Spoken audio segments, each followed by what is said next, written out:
Assalamualaikum warahmatullahi wabarakatuh. Salam ngapak orang penak seluruh hidup. Semoga kalian dalam keadaan sehat walafiat dan selalu diberi dalam rezeki. Amin. Salam pengguna STM. Halo teman-teman. Hari ini saya akan memberikan tips atau tutorial cara mengganti oli dan cara memilihnya ya. Jadi fungsi oli selain sebagai pelumasan teman-teman juga sebagai pendingin mesin ya teman-teman, juga untuk mengurangi gaya gesek antar part seperti piston, crankshaft, metal duduk, metal jalan dan sebagainya teman-teman. Jadi apabila viskositas oli sudah berkurang atau tidak sesuai dengan spesifikasinya, maka akan mempercepat keausan dalam part-part dalam mobil teman-teman. Dan sebisa mungkin kalau kita mau mengganti oli, kita panaskan dulu ya teman-teman ya, sampai kira-kira 10 menit, baru setelah itu kita matikan, kemudian tunggu kira-kira 5 menit, baru kita buka bautnya ya teman-teman ya. Bautnya ini di bawah ya teman-teman ya, menggunakan kunci 17 teman-teman, mau pas atau ring bisa. Dan hati-hati ya karena panas ya teman-teman ya. Kenapa harus dipanaskan dulu? Biar nanti mempermudah aliran oli lebih cepat turun teman-teman kalau kondisi mesin sudah dipanaskan teman-teman. Jadi sebisa mungkin kalau kita punya mobil tua, tidak salahnya kita lakukan sendiri teman-teman, untuk juga sebagai pembelajaran kita sendiri. Walaupun sekarang banyak ya untuk bengkel-bengkel juga biasanya sekaligus untuk pasang. Dan jangan lupa kalau memang tutup olinya dibuka ya teman-teman ya, kalau sudah bautnya sudah dilepas, tutup olinya dibuka untuk mempercepat oli turun lewat karter bawah teman-teman. Dan untuk filter olinya di samping sini ya teman-teman ya,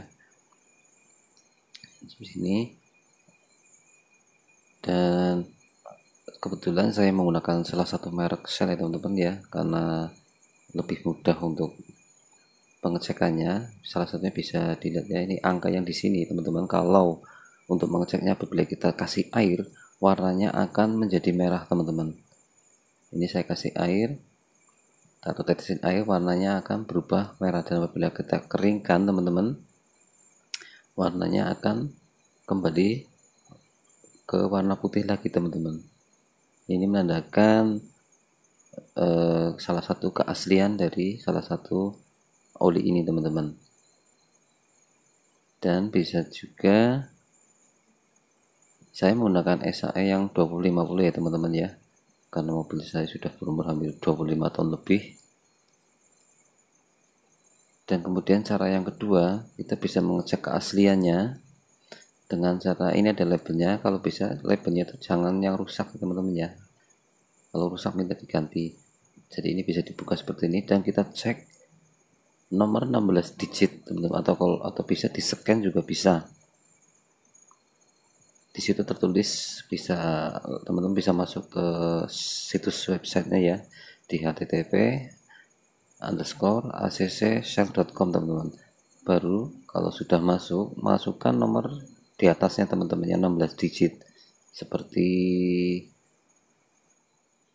ini teman-teman. Ini saya sudah masuk ke websitenya ya, nanti akan muncul seperti ini teman-teman, dan tinggal masukkan nomor 16 digitnya, kemudian yang gambar kuning itu nanti kita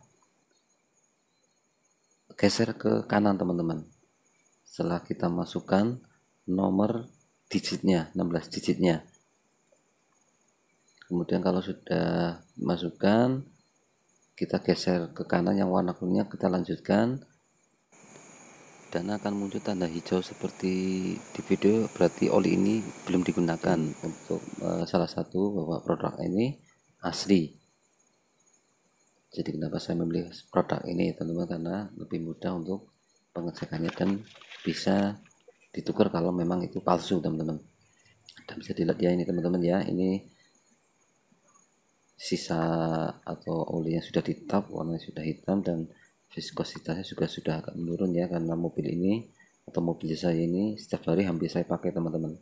Dan kemudian bautnya kita kasih selotip ya teman-teman ya, sebelum dipasang boutnya dikasih selotip, kemudian dipasang teman-teman. Dan kemudian kita buka olinya dan kita masukkan. Kalau tidak ganti filternya itu untuk Suzuki S-Tank kurang lebih 3 liter ya teman-teman ya. Jadi dikira-kira kalau punya gelas takar lebih bagus teman-teman, biar lebih akurat. Kalau sudah terbiasa menuang, nanti kita tinggal lihat disiknya, kira-kira disisakan 1 liter lebih sedikit. Cek disiknya dulu, kita cek disiknya dulu, dan bisa dilihat disiknya ini baru 1 strip ya, jadi masih kurang. Kita tambahkan lagi sampai minimal batas di titik kedua atau di bawahnya titik kedua, lebih kurang dari titik kedua nggak apa-apa teman-teman. Jadi kalau tidak ganti filter olinya minimal 3 liter teman-teman. Kalau filter olinya diganti paling tidak sampai 3,5 liter teman-teman. Dan bisa dilihat ini, nah kurang lebih segini teman-teman, hampir mendekati titik kedua atau pas di titik kedua teman-teman. Saya lebih seringnya di 3000 km saya pasti ganti teman-teman, 3000 atau 5000 saya ganti rutin. Dan kalau sudah, kita nggak tutup dan kita nyalakan mesinnya teman-teman untuk merunning ya, kira-kira 10 menit. Setelah itu diamkan, setelah agak dingin kita cek lagi teman-teman disiknya. Kalau kira-kira kurang, tinggal tambahkan sampai batas titik keduanya teman-teman. Jadi fungsi dari pemilihan oli juga berpengaruh ya teman-teman ya.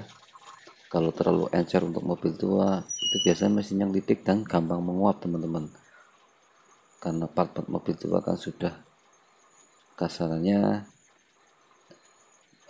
partnya sudah banyak yang aus teman-teman. Jadi fungsi dari pemilihan oli juga berpengaruh keawetannya untuk mengurangi keausan dalam part-part mobil tua kita teman-teman. Semoga informasi atau tips tutorial ini bermanfaat.